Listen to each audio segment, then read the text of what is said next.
education and highlight its importance among the students here in Ramon Magsaysay Cubao High School. To start us off, let's pause for a moment of prayer followed by the nationalistic song through audiovisual presentation.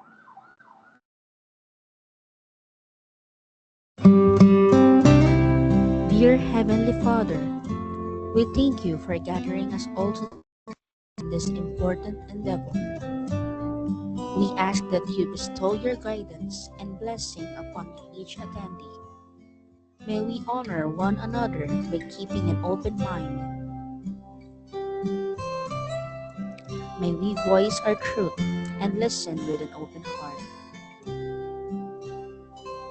Bless everyone present today, that each may be able to share his or her contributions and gifts. Grant good health and safety to loved ones left outside this room, and bestow peace and goodwill to all of us.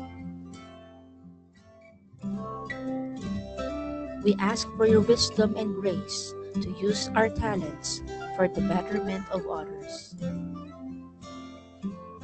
May the various activities related to this day be a success through your intervention. With gratitude, we offer this prayer in your name. Amen.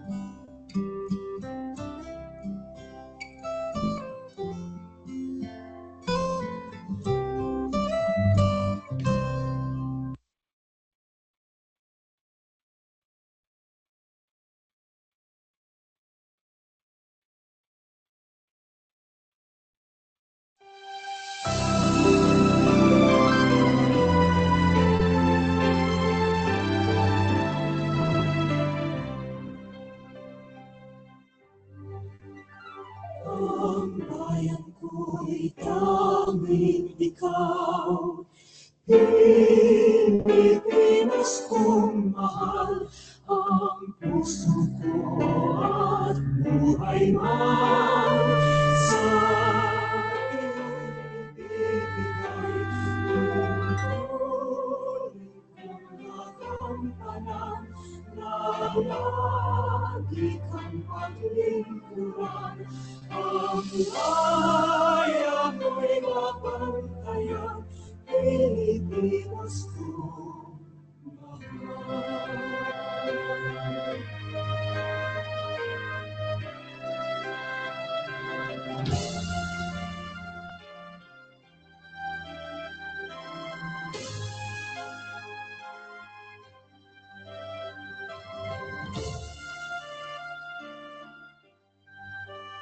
Ang bayan ko'y tanging ikaw, Pilipinas kong mahal, ang puso ko at buhay man sa iyo'y ibibigay. Tungkulin kong nagampanan na lagi kang paglingkuran. Ang bayan mo'y mabantayan, Pilipinas kong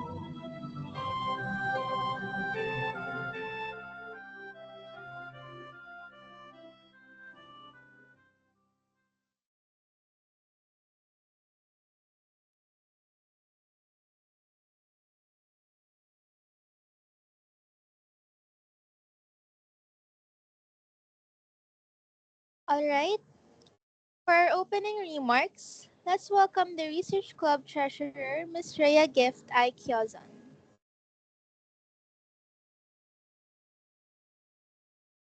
Good morning po to each and every one of you. I am Raya Gift Aikazon, the Treasurer of Research Club, and welcome to the second day of the study webinar headed by the Research Club of Ramon Magsaysay Cubao High School.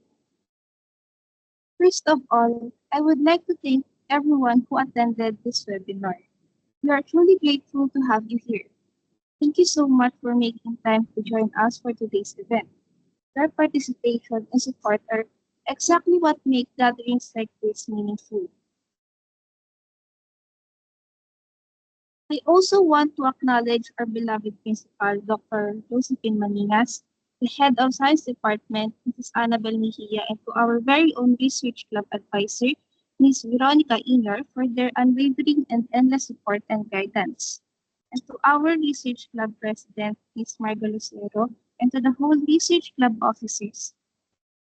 This event won't be possible without their hard work and dedication. We have gathered today because we're about to explore and learn new things, ideas, and insights. Because research isn't just about what we already know, but about pushing the boundaries of our understanding. This is a wonderful opportunity for us to develop and gain knowledge that can assist in solving problems, making smarter choices, and fostering positive change. Now, sit back and listen to this immersive meeting in which you will learn helpful things for all the young researchers out there that can help us in a world of research. What you're about to discover isn't just any pieces of information. It is a kind of knowledge that can spark change. Once again, thank you and good morning to sa ating lahat.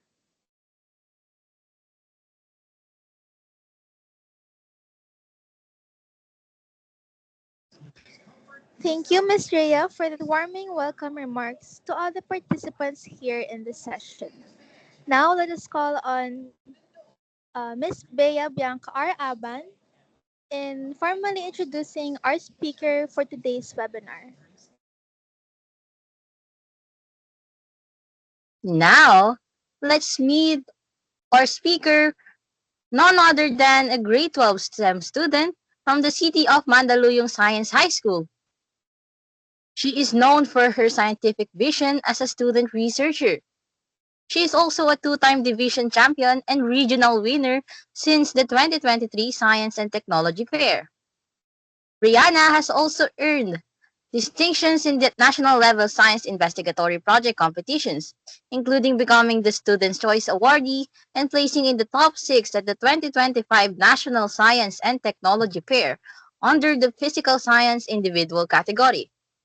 Beyond research, this she excels in mathematics, public speaking, arts, and leadership. She extends her learning to her community as the president of the CMSHS General Science Club and as the former head of the Pioneers of Research and Innovation Club. With her enthusiasm and passion for scientific inquiry, she aspires to become a molecular biologist who helps stigmatize the fear of research and inspires young innovators to become catalysts of change. Please welcome Miss Rihanna S. Sulit.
So while waiting for our speaker, nakasagot na po ba sa yun lahat po sa ating attendance form? Kung hindi pa po, please click the link na lang po sa ating chat box. Thank you po.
Okay, so as of 11:10 AM, meron na pong 30 na nagsasagot sa ating, attendance form. Waiting na lang po sa iba. Thank you po.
May I know, am I audible? Am I coming clear?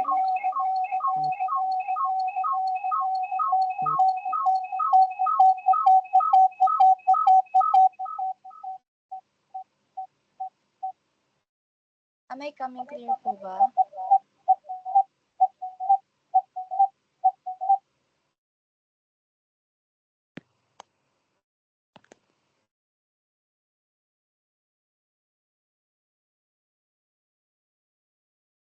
Yan, mag-audio test lang guys. Am I coming clear po ba?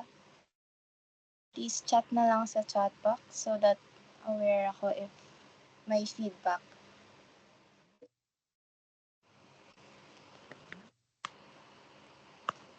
And how about ngayon?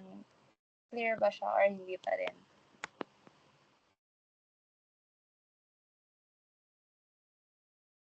Alright, so, ayan. Nakikita rin ba yung presentation? Visible naman siya.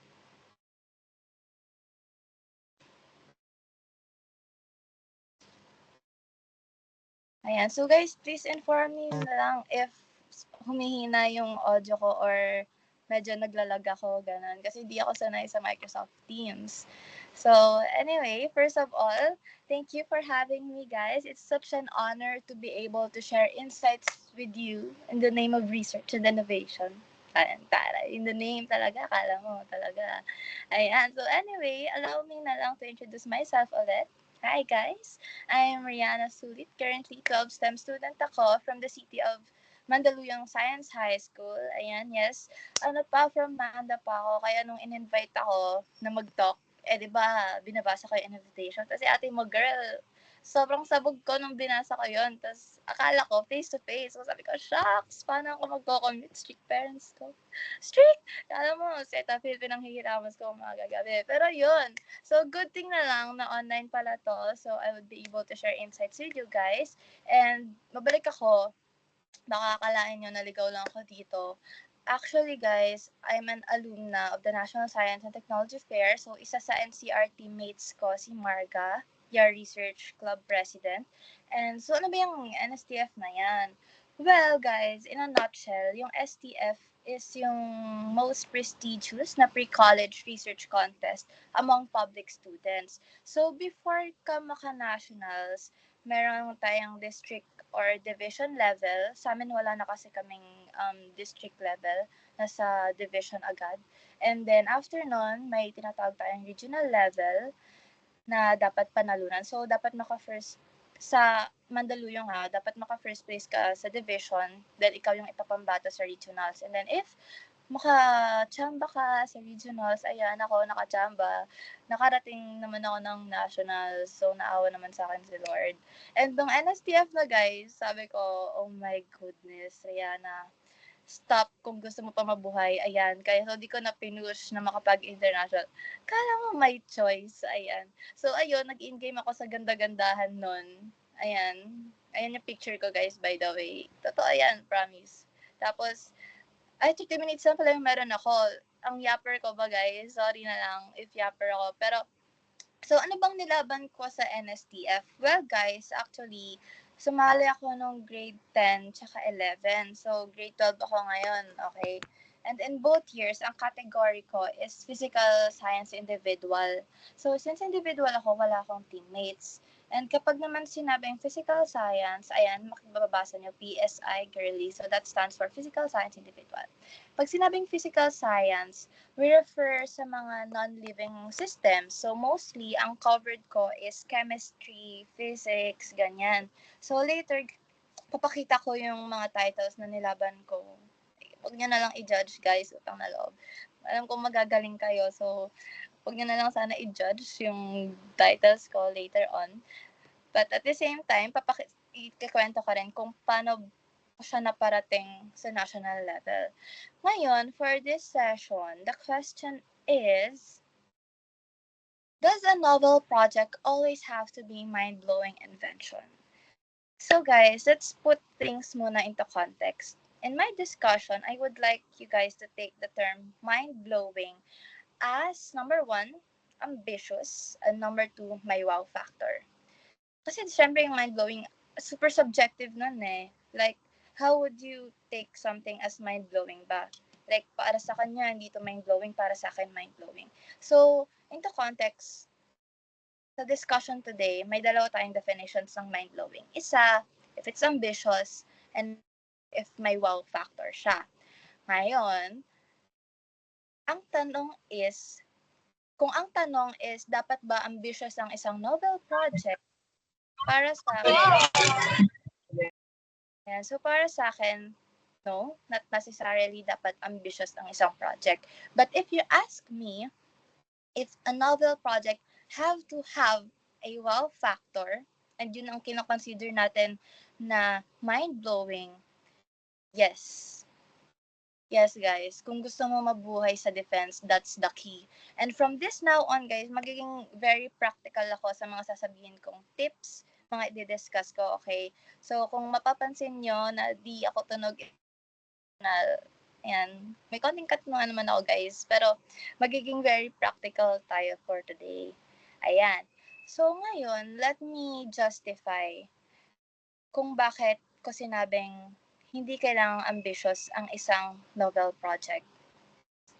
So here are 3 things I hate about ambitious novel project. Over naman sa hate, well, yun yung title ng movie, guys. Hindi naman sa super hate, okay?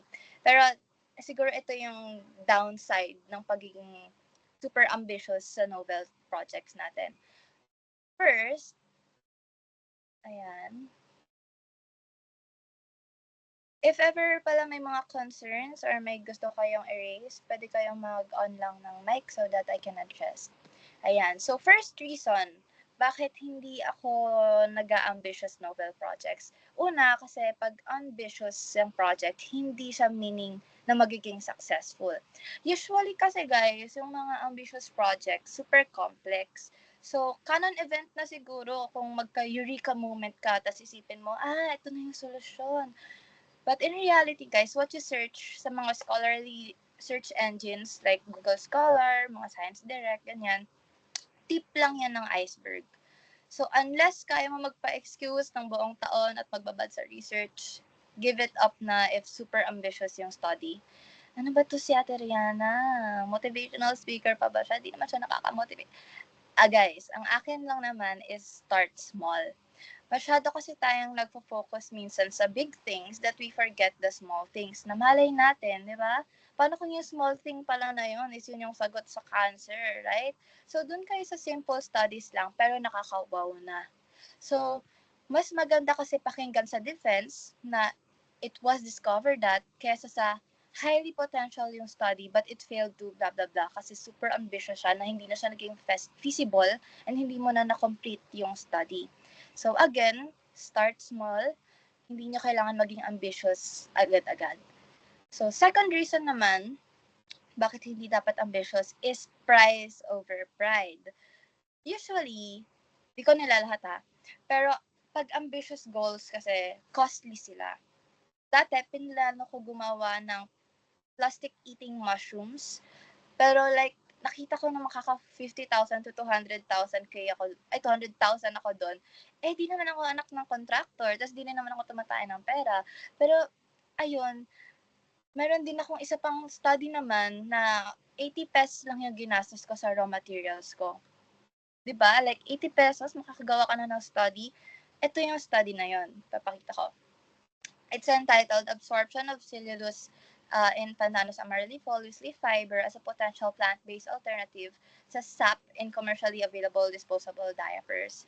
So, ito guys, 80 pesos lang kasi yung isang tali ng pandan and yun yung raw material ko dito. And guess what? Yan yung title ko nung grade 10 na nadala ko sa regional. So, naka-third place naman ako, guys, with my 80 pesos. Like, isang sinakripisyong potato corner lang yun. So, yun.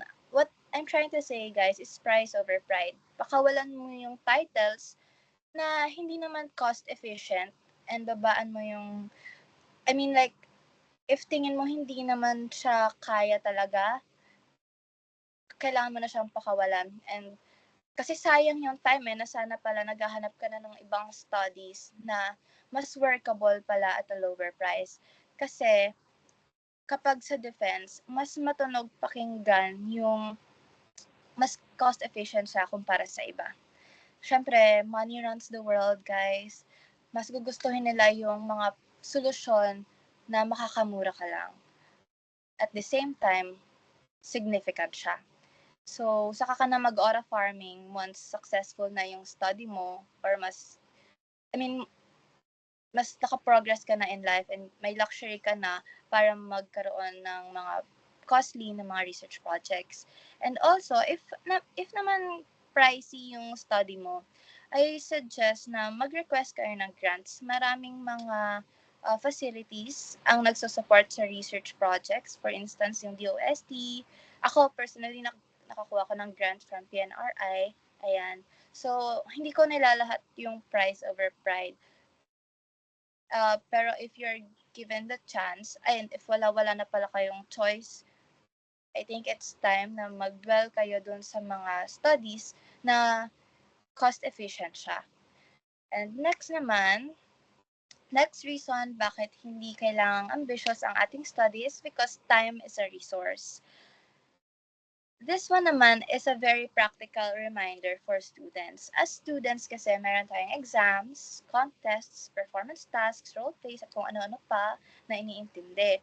And for sure, yung iba sa inyo guys, dadunasin nyo pa yung mga hip-hop, musical play, ganyan.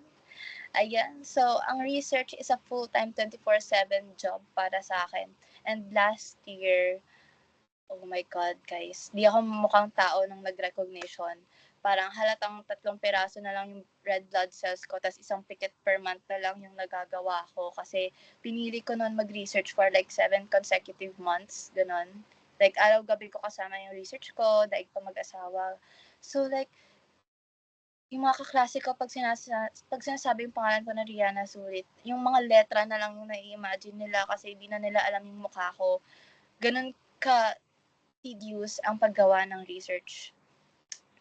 So, just a piece of advice na i-take into consideration na rin yung pagka-time bound ng study nyo.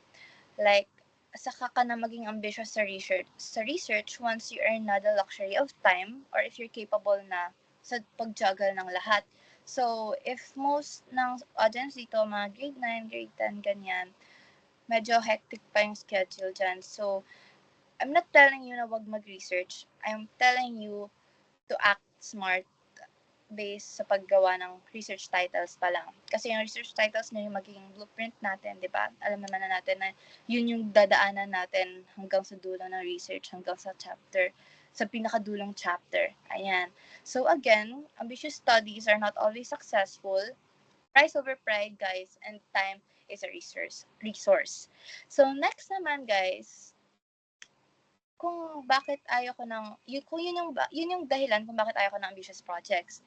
And ito naman yung 3 tips ko para magkaroon ng wowable na novel projects. So, paano maging maganda yung study mo nang hindi ka nag-aim high? Diba? Parang contradicting siya, very paradox siya pakinggan, but that's possible. So, una, ang tinatawag kong kalsada tip. Guys, gets ko na may inner desires tayo na makakure ng cancer, makagawa ng lumilipad na kotse, at maging unang makateleport sa mundo. Like, hello, clout yun, guys. Pero for sure, alam mo, like, hindi lang tayo yung ganyan eh. Like, hindi lang tayo yung gustong makagawa ng mga bagay na yon. Marami pang ibang katulad natin na maaga nang nag-start na mag-develop ng ambitious studies. So, like, nasa unahan na sila ng kalsada nila. Nasa unahan na sila. Hindi ko kahit tinatanggalan ng hope, okay?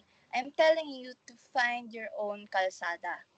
Kunwari, in a world full of researchers developing therapies to cure cancer, why not dwell on DNA editing, di ba? Different kalsada but same destination. Doon kayo sa daan na kayo pa lang yung tumatahak. Like, in that way, magiging mas remarkable ka, di ba? So, yun yung first tip ko. Find your own kalsada na idadala ka sa same destination. Next naman, ito si tagpi-tagpi recipe. Ayan. So, di ba sa Jorn, if meron man sa inyo ditong Jorn, may inverted triangle silang sinusunod na pattern sa pagsusulat ng kahit anong article. Ako naman, may tagpi-tagpi method ako sa pagsulat ng titles. So, una, hahanap ako ng problema. Like, maximize nyo guys yung SOGMET, yung social media. Pero like, wag sa TikTok kasi hindi naman tama lahat ng nandun, tas overrated. Pero ako, alam niyo, minsan nagkahanap ako ng mga away sa Twitter, sa X, ganun. O kaya sa Reddit, ganyan. Tapos, kasi usually may mga ibabash sila, tapos ipo-point out na problema. Like, last time na-remind ako na wala pa palang sagot sa rabies, ganyan. Like, isa-search mo lang na parang 10 problems that should be solved in the Philippines. Ganyan. Like, search na siya sa mga ganong sites. Makakakuha kayo ng idea na, oo nga, no, ito hindi pa nasa-solve. So, yun nga. Like, nakita ko na, oo nga, yung rabies, wala pang sagot. Lagi naman ako may nadadaan ng aso sa daanan, pero nakakalimutan ko na may mga problema silang dinadala pala, which is yung spread ng rabies. So, punta tayo sa step 2. Ano naman kung alam ko na yung problema? Ngayon, aralin mo, bakit problema pa rin si problema? So, sa rabies issue, kaya siya di pa rin nasosolusyonan daw kasi sobrang galing niyang mag-penetrate sa utak to the point na di siya naaabot ng mga antiviral drugs, mga immune cells na dapat papatayin siya. So, sabi ko, wow, di kaya may alternative sa immune cells na kaya mag-penetrate doon? Diyan pumapasok si number 3, yung usually complicated step, pero kabog to, guys. Step 3 is variable hunting. Balik tayo sa rabies problem, okay? Side quest ko lang kasi yan nung Pasko, so di ko na talaga siya tinapos pag-isipan. Like, kumain na ako ng fruit salad, ganyan. Pero, ang gagawin ko, ang ginagawa ko talaga, even sa dati ko pang tapos na studies, is that aalamin ko muna kung ano bang kailangan para ma-penetrate yung brain barrier na yun. Kasi di ba si rabies, nakaka-penetrate doon, pero yung ibang mga drugs, hindi niya na-penetrate yung brain barrier. So, ayan, na-search ko, kunwari na-search ko na may gantong mechanism pala na kailangan para ma-penetrate yung brain barrier, ganyan. Boom. Step 4, humanap ka ng material na may ganong mechanism. Material like chemical, compounds, ganon. So, let's say na si chemical X is may mechanism ng hinahanap ko. Ayan. So, ito si mechanism, ito si chemical X, tapos meron si chemical X ng mechanism na yon. E di, hahanap naman ako ng source ng chemical X na yon. Tapos sa step 5, pagtatagpi ko na lahat nung nakalap ko. So, ayan, a 2-2 mechanism of chemical X extract from, I think, di siya nag-next slide. Ayan. Ayan, so, ipagtatagpi ko na lahat ng nakalap ko. Again, a 2-2 mechanism ng chemical X extract from source in penetrating blood-brain barriers, potential anti-rabies agent. See? May title na ako. And bakit hindi to ambitious? Well, di ko necessarily kinling na gagamutin ko si rabies. Ang gagawin ko is itetest ko lang if may penetrating property talaga si chemical X para mabuo yung logic na potential siyang magamit against rabies, right? So, ayun, mababol na siya kasi magagamit yun ng iba later on. And sasabihin na nila na may ambag ka sa paggamot ng rabies sa mundo. Sisikat ka, part ka na ng history, ganyan, part ka na ng libro, isasama ka na sa mga tanong sa long exam. Yan si tagpi-tagpi recipe. Like, you make connections from small variables to large variables para magkaroon ng wow factor yung study mo. Very practical tip siya, right? Like, hindi siya something superficial and it's something na you can apply talaga once you start creating na your own studies. So, last naman, ito si Sharpen Edge Method. For this tip, guys, ipapakita ko yung title ko that led me to the nationals sa NSTF. And ito yon. It's entitled Filmatron, Optimizing Material Properties of Green Muscle Cell-Derived Chitosan Bio-Based Films via Electron Beam Irradiation. As you can see, yung variables ko, very common lang. Green muscles, which is tahong, chitosan, na nasa halos lahat ng bioplastic studies. Tapos bio-based films na gasgas na kasi, di ba, plastic waste yung tinatarget kong solusyonan eh. But the thing is, ang edge ko dyan is itong si E-beam irradiation. And inabuso ko yung edge na yan. So, how? Sa STF kasi, and I believe in any venue and in any platform naman, di ba, you get the chance to present your study.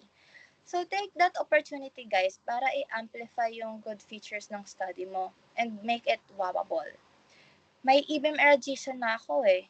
May edge na may edge na yung study ko kahit common yung tahong-tahong na yan.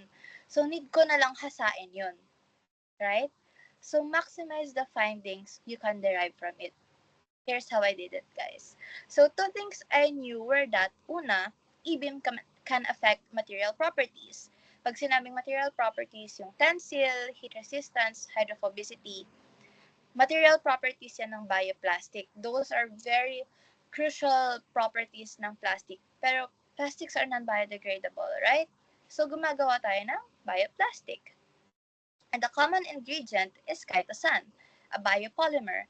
So, wonder why kahit maraming bioplastics, di pa rin sila ginagamit. Diba? Like, ang dami ng ginagawang bioplastic, alam na ng lahat ng problema yung synthetic plastic. Pero bakit hindi pa rin natin ginagamit yung mga bioplastic? It's because di sila enough. Sakit. Hindi sila enough, kaya pinasok ko yung concept ng electron beam. Pero nung ginamit ko, hindi direct yung correlation ng e-beam at properties.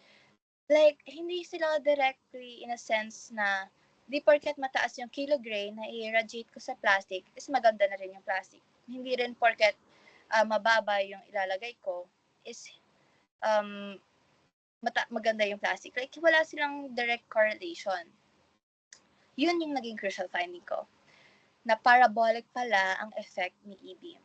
Like, ang idea kasi usually is that, pag tinaasan ko, gaganda to. Pag binabaan ko ng binabaan, papangit to ng papangit. Ganon. So, yun yung dinebunk ko na idea.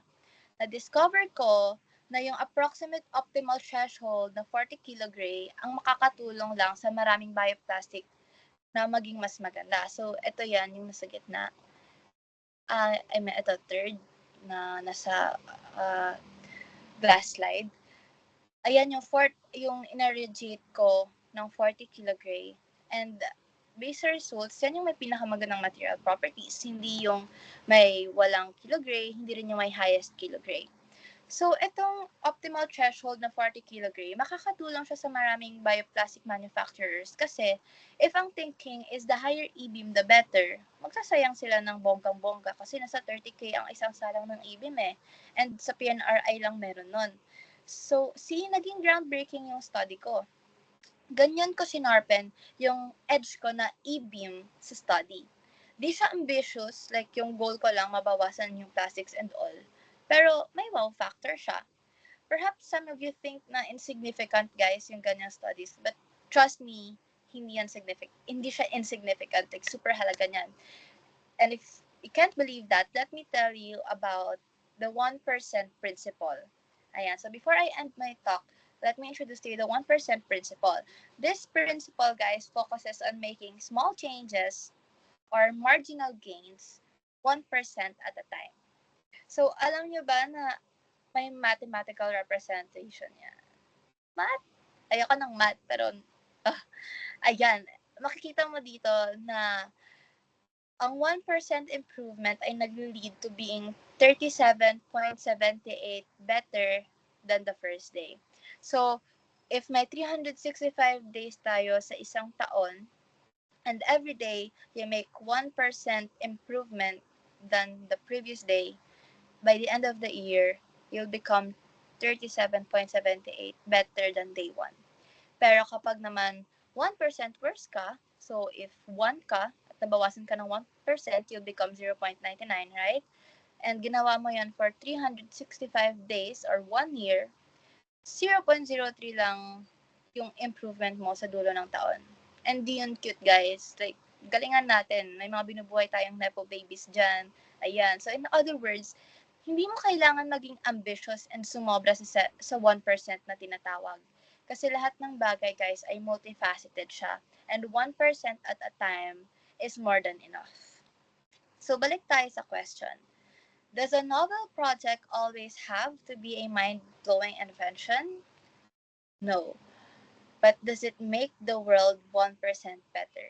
I think that's the better way to construct the question. Always ponder if magiging better ba siya for the world at least by 1%. So, that would be all, guys. Again, ako po si Rihanna Sulit. If you wish to contact me for consultations, my inboxes are open. Here are my social media accounts, and that would be all. Thank you.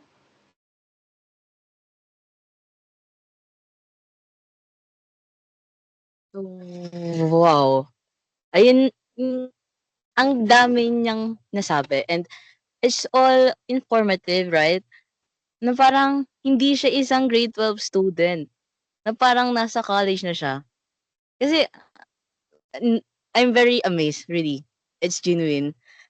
Like, napaka-galing from how she spoke, yung mga experiences niya, and how she gave out tips sa pagiging researchers.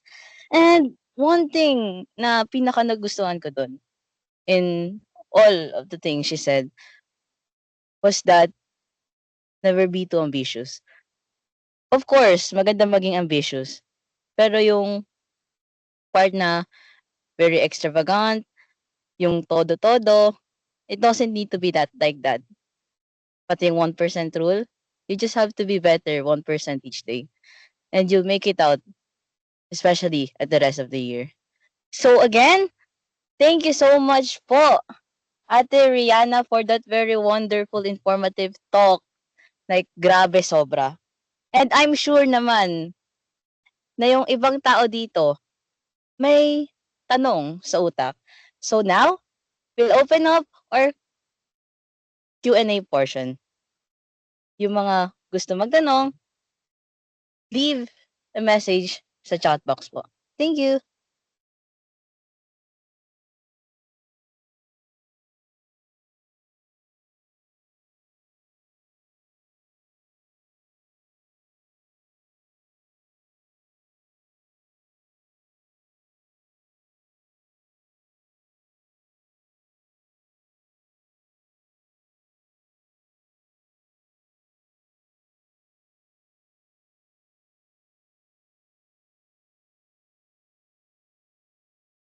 Ayan, parang,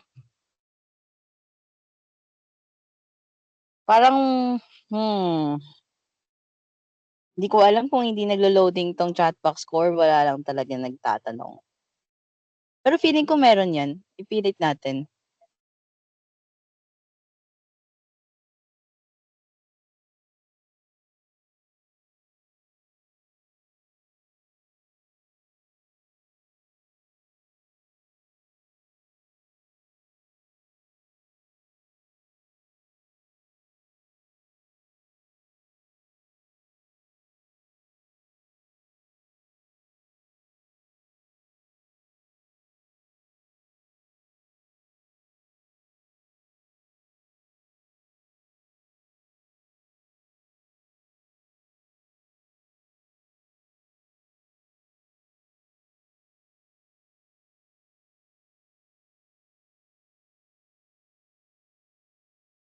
Ayan, so since parang wala pang nare-receive ang chat box ng mga question, ako na lang ang magtatanong. Yan. Hindi ako mag-i-spin the wheel. Hindi rin ako gagamit ng kahit anong apps. Ayan, wait. May sinabi si Ma'am Nior. Banson and Kisumbing, I'm pretty sure marami kayong itatanong.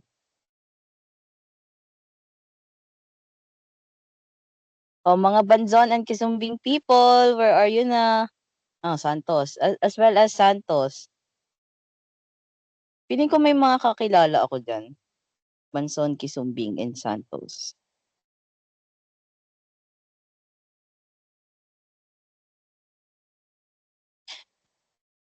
Special mention, si mga grade 9s, baka daw may gusto kayong itanong, sabi ni Ma'am Nior.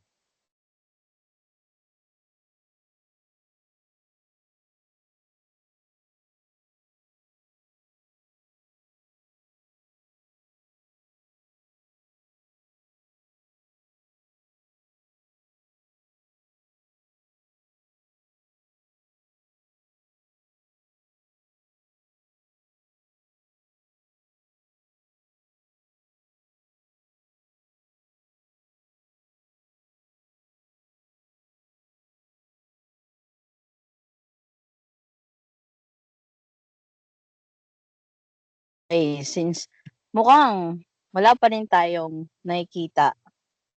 Okay, ayan na. Meron na.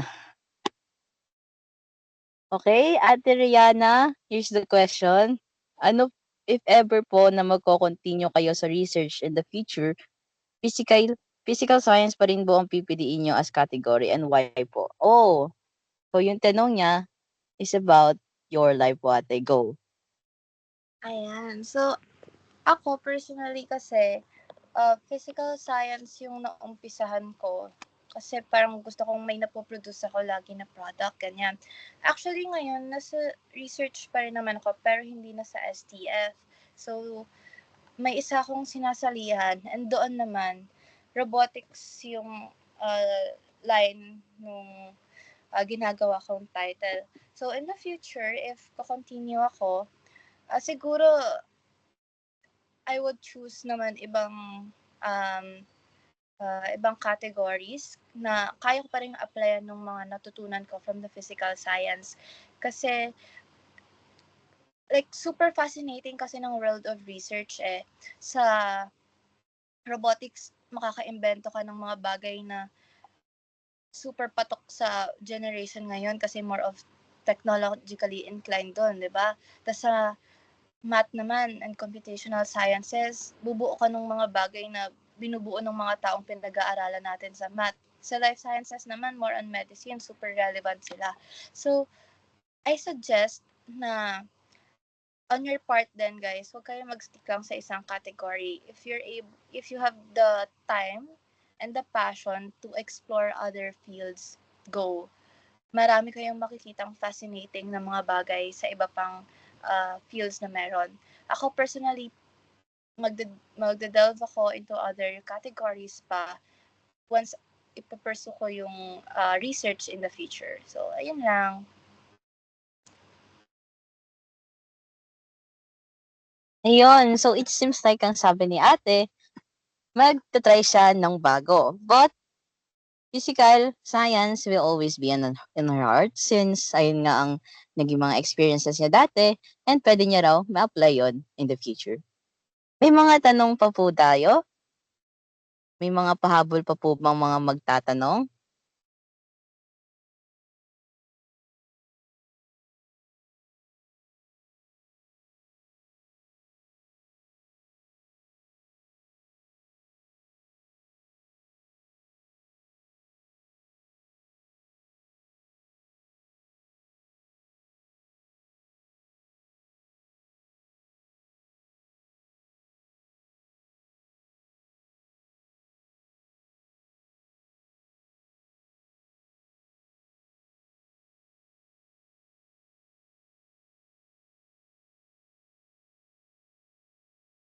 Ayan. So, I think my question na if a study doesn't produce a positive or expected result, does it still somewhat make the world 1% better? This is actually a very nice question kasi yes, it does make the world 1% better. Actually, guys, sa study ko, yung Filmatron, the one that I showed earlier, yung nakaabot ng nationals, hindi ko talaga ina-expect na may optimal dosage lang na maganda para mag-improve ng bioplastic. Ang expectation ko is the higher the E-beam, the better. So, parang nung nakita ko na yung highest irradiation dose ko is hindi maganda yung results, parang sabi ko, itutuloy ko pa ba tong study ko? Kasi parang anong sense kung hindi naman pala effective yung hinhypothesize kong electron beam irradiation. Pero later on, come to think of it, yung paano kung may mga katulad kang researcher na yun din pala yung iniisip, 'di ba? So, parang nag-eliminate ka ng mga factors na hindi naman pala makakasolve dun sa solution. Ay, makakasolve sa problem, sorry. So, if hindi yung expected results mo yung nakuha mo, i-publish mo yun, I mean, i-cite mo pa rin yun sa study mo so that yung ibang researchers, alam nila na hindi pala effective yun. In that sense, nakakontribute ka sa science. Like, di ba may mga ibang mga inventions na later on dinidebunk ng mga future scientists. And dahil doon, nagiging better yung perception natin sa mga iba't ibang bagay in the world of science. So yes, kapag hindi mo nakuha yung expected results mo, it still makes the world 1% better. Kasi natututo tayo dun sa mistake na yon, and parang nakakagawa tayo ng mga alternative solutions na baka ito pala dapat yung gawin in the future para ma-solve yung main problem na gusto nating sagutan. Ayan. So, next question naman. What if po yung research is about innovation and the aim is to modify a vehicle for sewage systems? Pwede po bang prototype ang ipapresent for defense? For dito naman, yes, pwede yung prototype if um, more on nasa robotic side ka, under ka ng robotics intelligent machines na category. Kapag naman physical science, like more of hindi ka na gumamit ng mga circuits and electronics, pasok siya, pero may product ka, pasok siya sa physical science. And yung prototype, actually, nakadepende yan sa kung gaano siya ka-relevant sa study mo eh. Ako kasi, physical science ako, so kinakailangan, and yung study ko, may na-produce na product. So, parang mas magigets ng mga audience kung ano ba yung study ko about if pinakita ko sa kanya kung ano ba yung naging product ko. So, yung product ko na yun, pinakita ko siya during the defense. And napansin ko lang sa mga panelists na tuwing ilalabas ko yun, parang ito pala yung ginawa niya sa research niya. Parang mas nagigets nila lalo kung ano yung point ko sa study ko. Kung nakita na nila yung outcome. Kasi if ikikwento ko lang ng ikikwento, and hindi naman nila nakikita yung outcome, parang wala kami in the same page, ganyan. So, para naman sa study mo, na gusto mong gumawa ng vehicle for sewage systems, yes, very advisable na magpakita ka ng prototype para mas ma-prove mo na possible talaga yung study mo. Ayun lang.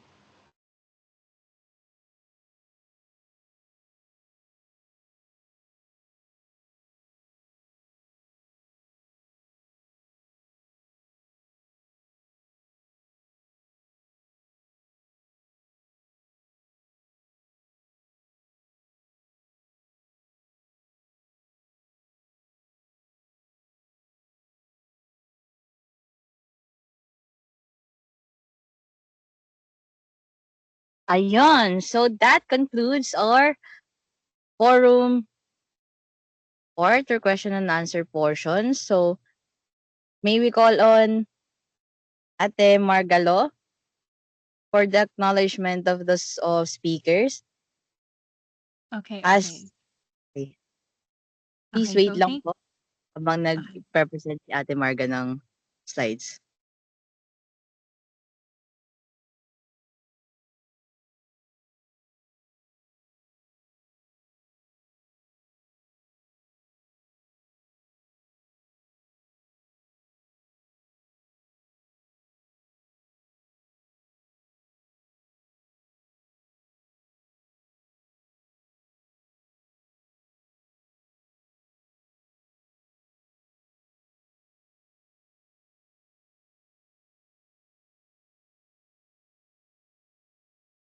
Okay, so to acknowledge our speaker for today, let me read the citations. Certificate of Recognition. This certificate is presented to Rihanna Esulit for her contribution as a resource speaker during the scientific undertakings for research and innovation held via Microsoft Teams, organized by the ARMS HS Research Club, given this 10th day of January 2026 via Microsoft Teams. Signed by the club president, yours truly, and our club art advisor, Miss Veronica Inyar. Also signed by Miss Annabel B. Mejia, Head Teacher 6 Science Department, and our school principal, Dr. Josephine M. Maninas. So, mag-photo op na lang tayo ngayon. Like, ngayon na lang mag-photo op. Okay, so everyone, if you can open your camera, you may now open your camera para makapag-photo opportunity na rin tayo. Thank you.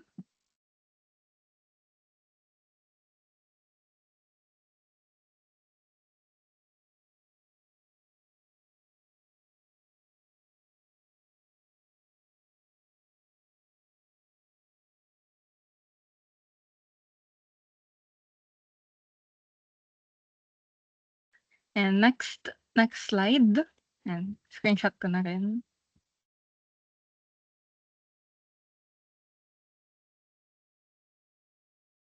Next slide. Okay.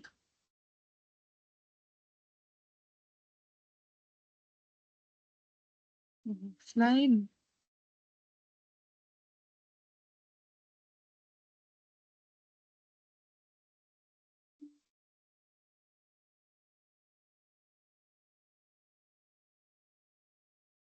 Ayun. Thank you so much po. So since our hosts are having technical problems right now, so I will be the one to continue this session. Yan. So for the closing remarks. So again, thank you everyone for attending this session. And of course, thank you so much po sa ating resource speaker for today, Miss Rihanna Suli. Thank you po sa pagpapa-unlock ng aming invitation. And I'm sure marami kaming natutunan sa yung yung presentation today, lalo na yung pabaon sa huli, um yung 1% principle, focusing on small changes 1% at a time. And sana magamit ng lahat yung mga tips and tricks na shinare sa atin ni Rihanna para sa inyong research. So thank you so much po sa lahat ng umattend. And before anything else, so ibabump ko lang yung link dito kanina. So this is an exit card wherein you can send yung 3 things na natutunan nyo and yung mga gusto nyong i-share sa inyong mga friends and acquaintances, and ganoon na rin yung mga if meron pa kayong questions para if ever pwedeng sagutin po ng ating research speaker. And thank you so much po.